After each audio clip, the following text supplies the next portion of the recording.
একবার ঈশ্বর, আমি তোমাকে ডাকিব, তুমি আমার পরিত্রাণের ঈশ্বর, তুমি আমার পরিত্রাণের শৈল, আমার পাপ থেকে তুমি ক্ষমা করো। হালেলুয়া। আর তখন সে কি করেছিল? যা কিছু পাপ করেছিল, যা কিছু পাপ করেছিল, আর ডাকাতে সেই পাপ বিলকুল তার ক্ষমা হয়ে গেছে। হালেলুয়া। আপনারা যে সকল সন্তানরা বসে আছেন, নিরুৎসাহ হয়ে বসে আছেন, সমস্যায় বসে আছেন, কষ্টের মধ্যে, বিমারির মধ্যে, অনাকের মধ্যে আজকে বসে আছেন, মনে হচ্ছে কে আপনাকে হেল্প করবে? পরমেশ্বর পিতা আপনাকে হেল্প করবে। হালেলুয়া। কখন হেল্প করবে? যখন আপনি সেই ঈশ্বরকে আপন করে নেবেন। এখানে পরমেশ্বর পিতাকে কে আপন করেছিল? দাউদ রাজা আপন করেছিল।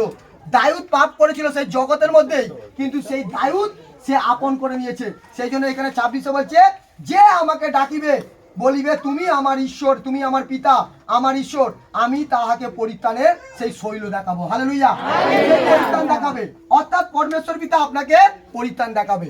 আপনি যে কোনো সমস্যায় থাকুন না কেন, আপনার মুখের পাপ প্রভুর কাছে তুলে ধরুন, যে প্রভু আমি পাপী, তুমি আমার ঈশ্বর, আমি তোমার সন্তান, তুমি আমার পিতা, তুমি আমার পরিত্রাণের ঈশ্বর। হালেলুয়া। আমি তোমার সম্মুখে পাপ করব না, আজ থেকে প্রভু তোমার সাহায্যতে আমি পবিত্র হব। হালেলুয়া। অটোমেটিক স্বর্গের দূত স্বর্গ থেকে তোমার কাছে পাঠাবে, আর তোমার পরিবর্তন হবে যিশু নামে। আমেন। সেই জন্য 27 কি বলছে দেখো, বোন পড়ো ওখানে 27 কি বলছে। আবার আমি তাহাকে প্রথম জাত করিব, হ্যাঁ, পৃথিবীর রাজগণ হইতে সর্বোচ্চ করিয়া নিযুক্ত করিব। হালেলুয়া।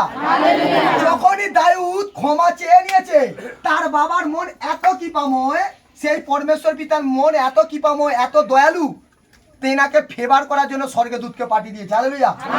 কিছুক্ষণ আগে সেই পিতার কাছে পাপ করেছিলাম বলে সেই পিতা কিছুক্ষণ আগে অ্যান্সার দিচ্ছিল না, দাউদের সাথে কথা বলছিল না, কিন্তু সেই পিতার মন এতটুকু কৃপাময়, এতটুকু দয়ালু, যা তার সন্তান ভুল বুঝেছে, যে আমার বাবার বিরুদ্ধে আমি পাপ করেছি, ভুল করেছি, আমি বাবার কাছে ক্ষমা চাই, আর তখন সেই পিতা তার সন্তানকে এত বড় পুরস্কার দিচ্ছে। কি দিচ্ছে? 27 বলছে আবার আমি তাহাকে প্রথম জাত করিব।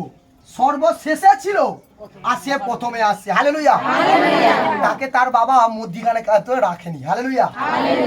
একদম নিচে ছিল গাছের গোড়ায়, তাকে তুলে নিয়েছে ডগে। হালেলুয়া।